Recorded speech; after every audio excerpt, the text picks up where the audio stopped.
A rising star or a temporary fix? Could Neemias Queta carve out a lasting role in the Celtics' jam-packed rotation?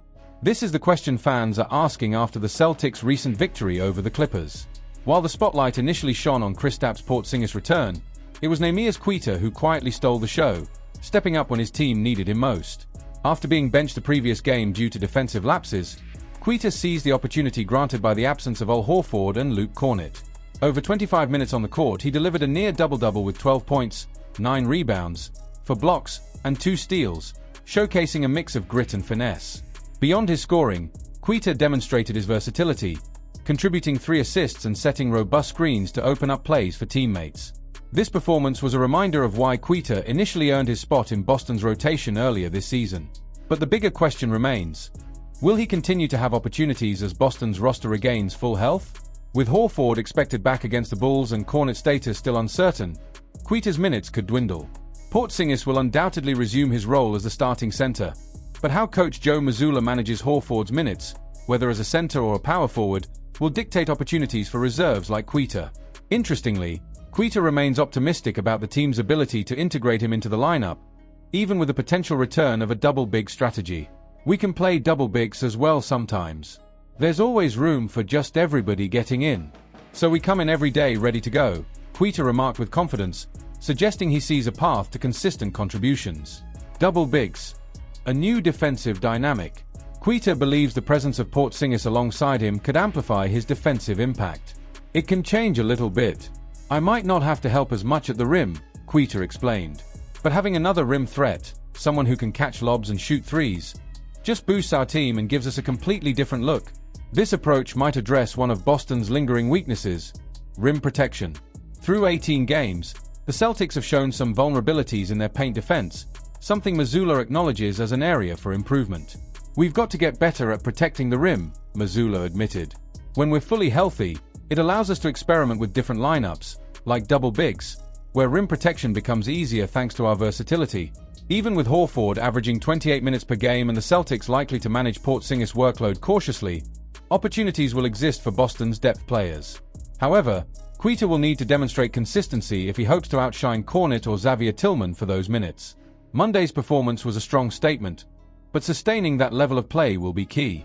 For now, Queta has shown he can contribute when called upon, and with Boston's sights set on a deep playoff run, his role could prove pivotal as the season progresses. Queta's performance was not just a highlight, it was a message. Will Mazzulla gamble on this rising talent, or will the return of the veterans push him back to the bench? One thing is clear: Neemias Queta isn't going to back down from the fight. Why Knicks fans secretly cheer his comeback? Kristaps Porzingis made a thunderous return to the Boston Celtics lineup on Monday night, and his performance has everyone talking. But the applause isn't just coming from Celtics fans. Surprisingly, it might be echoing all the way from New York. Yes, the Knicks, of all teams, have reasons to keep an eye on the Latvian star, and the drama surrounding his career adds an extra layer to the story. Porzingis is no stranger to carrying weight, not just of his 7 feet 3 inches frame, but also the baggage of being one of the NBA's most polarizing talents. From his electrifying debut with the Knicks as their number 4 pick in 2015 to becoming a journeyman for the Mavericks, Wizards, and now Celtics, his career has been a roller coaster. Injuries have often defined his narrative, with critics labeling him as a player whose promise is perpetually undermined by his fragility. But Monday night was different. Porzingis returned to show why Boston banked on his potential. Yet Knicks fans might be the most invested in this saga, for reasons that go beyond rivalry. The Knicks, who parted ways with Porzingis years ago, have quietly built a team they believe can dethrone Boston.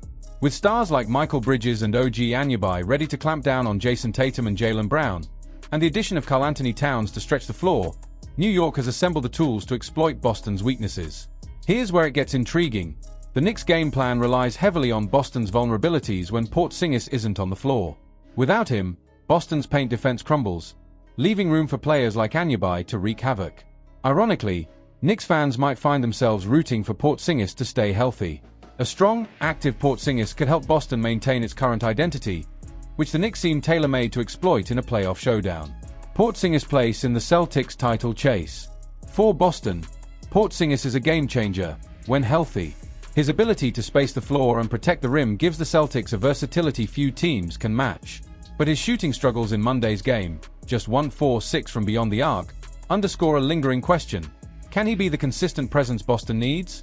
Meanwhile, Knicks fans remember all too well the inconsistencies that defined his New York tenure. From shooting slumps to extended injury absences, Porzingis left the Big Apple with a bitter aftertaste. Yet his potential is undeniable, and his ability to deliver in high-stakes moments could be what tilts the balance in Boston's favor, or leaves them vulnerable. Here's the kicker. The Knicks' championship aspirations might indirectly hinge on Porzingis. If he falters, Boston's defense could unravel, giving New York a clear path to exploit their rivals' weaknesses. But if he thrives, the Celtics could cement their status as title favorites, forcing the Knicks to dig deeper into their bag of tricks to compete. In an unexpected twist of fate, Porzingis, once the symbol of dashed hopes for Knicks fans, might be the key to their ultimate dream, a championship. Whether as a rival to exploit or a piece of Boston's puzzle that keeps their rivals within reach, the storylines are rich, and the stakes couldn't be higher. Stay tuned, because as Porzingis finds his footing, the entire league, especially the Knicks, will be watching closely. Boston Celtics plans surprising acquisition of NBA veteran champion from the Heat. The Boston Celtics continue to be widely regarded as the team to beat this season. After all, they recently set the record for the most points in a single quarter against the Los Angeles Clippers, solidifying their offensive strength. On the other hand, the Miami Heat are fighting to stay competitive in the Eastern Conference, occupying mid-table positions while trying to preserve their core. A fierce rivalry between the two teams, fueled by intense playoff series in recent years, makes it unlikely that their front offices would ever do business together. Still, the Celtics find themselves in second place in the Eastern Conference with an impressive 15-3 record.